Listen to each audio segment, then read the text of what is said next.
കേട്ട ചന്ദ്രമതി, ഇവരുടെ സൗഹൃദം പോലെ ബലമുള്ള വേറൊരു ബന്ധം ഞാൻ വേറെ കണ്ടിട്ടില്ല. മുൻപ് ചില സമ്മേളനങ്ങളിൽ ബലരാമൻ സാറിന് വരാൻ പറ്റില്ല, ഡൽഹിയിലായിരിക്കും. അന്ന് സിദ്ധാർത്ഥൻ സാറായിരിക്കും സമ്മേളനത്തിന്റെ all in all. Balaraman sir എന്തൊക്കെയാണോ പറയാനിരുന്നത് അതൊക്കെയാവും സിദ്ധാർത്ഥ് സാറ് പറയുന്നത്. അതുപോലെ തിരിച്ചു. രാഷ്ട്രീയത്തിൽ എന്നെപ്പോലെ ഇവരെ മനസ്സിലാക്കിയ ഒരാൾ ചിലപ്പോ വേറെ കാണില്ല. അതുകൊണ്ടാ സിദ്ധാർത്ഥ് സാറിനെ നിർബന്ധിച്ച് ഞാനിങ്ങോട്ട് കൊണ്ടുവന്നത്. മനസ്സ് തുറന്ന് സംസാരിച്ച തീരാത്ത എന്ത് പ്രശ്നമാണ് ലോകത്തുള്ളത്? സത്യം മിനിസ്റ്റർ പറയുന്നത്. അകന്നു നിൽക്കുമ്പോഴാ തെറ്റിദ്ധാരണകൾ വരുന്നത്, സംശയങ്ങൾ വന്ന് നിറയുന്നത്.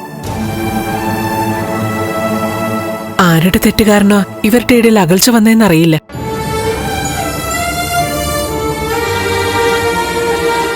ആരുടെ കുറ്റം കൊണ്ടാണെങ്കിലും ശരി, നമ്മളെ ഇഷ്ടപ്പെടുന്നവരെ ഒരിക്കലും വേദനിപ്പിക്കാൻ പാടില്ല. അവരെങ്ങനെ കൈവിട്ട് കളയാൻ പാടില്ല. മിനിസ്റ്റർ, തെറ്റ് ചെയ്തത് ബാലുവാ.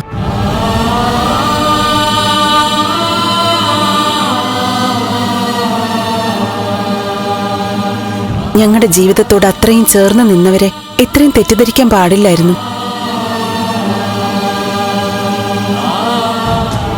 ചില സമയങ്ങളില് നമ്മൾ ശരിയും തെറ്റും ചിന്തിക്കുന്നില്ലല്ലോ. മനസ്സിൽ ചിലതൊക്കെ സങ്കല്പിച്ച് കൂട്ടും, ഒരാളെ ശത്രുസ്ഥാനത്ത് നിർത്തും. അങ്ങനെ സംഭവിച്ചതാ.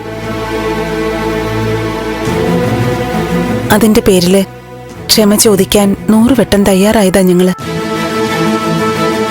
ചില തെറ്റുകൾക്ക് ക്ഷമ ഒരു പരിഹാരം ആവില്ല, അല്ലേ സർ?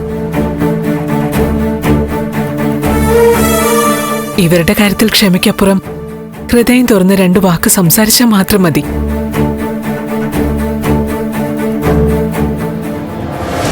ഞാൻ നേരത്തെ പറഞ്ഞല്ലോ, കൂടി ചേർന്ന് നിൽക്കുന്നതിന്റെ ശക്തിയും മഹത്വവും പഠിപ്പിച്ച 2 പേരാ.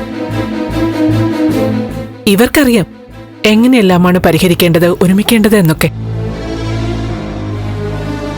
ഒരു മധ്യസ്ഥനും ഇല്ലാതെ തന്നെ ഇവർക്ക് മറ്റൊരാളെ മനസ്സിലാക്കാൻ പറ്റും.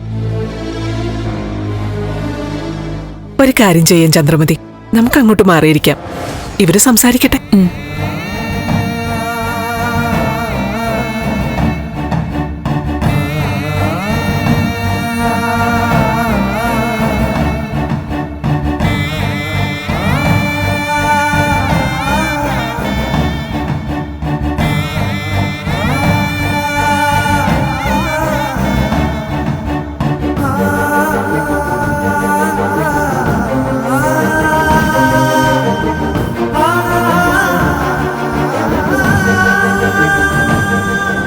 ഫ്ലവേഴ്സ് സ്മാർട്ട് ഷോ ശനി ഞായർ ദിവസങ്ങളിൽ രാത്രി 9:30 ഫ്ലവേഴ്സിൽ.